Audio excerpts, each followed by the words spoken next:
আসসালামু আলাইকুম। টিএফবিডি চ্যানেল থেকে স্বাগতম। আজকের গল্পটি হলো মক্কার সংক্ষিপ্ত ইতিহাস ও ফজিলত। চলো শুরু করা যাক। মুসলিমদের সর্বশ্রেষ্ঠ পবিত্র স্থান মক্কা। মাসজিদুল হারাম এই মক্কা নগরীতেই অবস্থিত।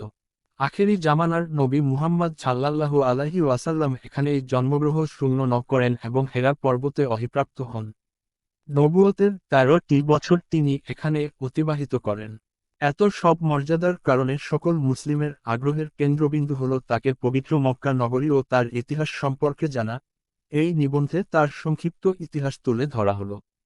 নবী ইব্রাহিম আলাইহিস সালাম স্ত্রী সারাকে সঙ্গে নিয়ে তাওহীদ প্রতিষ্ঠার লক্ষ্যে নিজের জন্মভূমি ইরাকের বাবেল শহর ত্যাগ করেন এবং হিজরত করে শামে গমন করেন।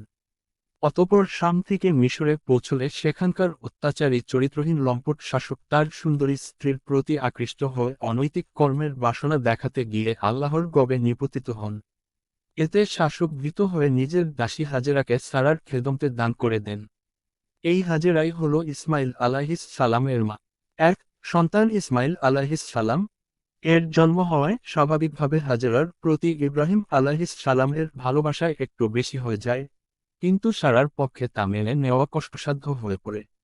2 আল্লাহর নির্দেশে ইব্রাহিম আলাইহিস সালাম স্ত্রী হাজেরা ও নবজাতক শিশু ইসমাইল আলাইহিস সালামকে সঙ্গে নিয়ে জনমানবহীন ধূ মরুভূমি মক্কায় গমন করেন এবং কাবার পার্শ্বে স্ত্রী হাজেরা ও নবজাতক শিশু ইসমাইল আলাইহিস সালামকে রেখে যান।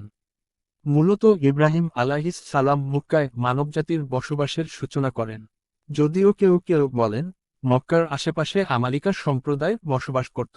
3 হাজেরা তার সন্তান ইসমাইল আলাইহিস সালামকে নিয়ে কাবার পাশে বসবাস শুরু করেন। এক পর্যায়ে শিশু ইসমাইল আলাইহিস সালামের পায়ের আঘাত থেকে পানির আবির্ভাব ঘটে, যা যমনকূপ হিসেবে খ্যাত। রাসূল সাল্লাল্লাহু আলাইহি ওয়াসাল্লাম বলেন, ইসমাইল আলাইহিস সালামের মা হাজেরার উপর আল্লাহ রহম করুন, কেননা তিনি যদি যমমকে স্বাভাবিক অবস্থায় ছেড়ে দিতেন তাহলে তা একটি প্রবাহিত ঝরনায় পরিণত হতো।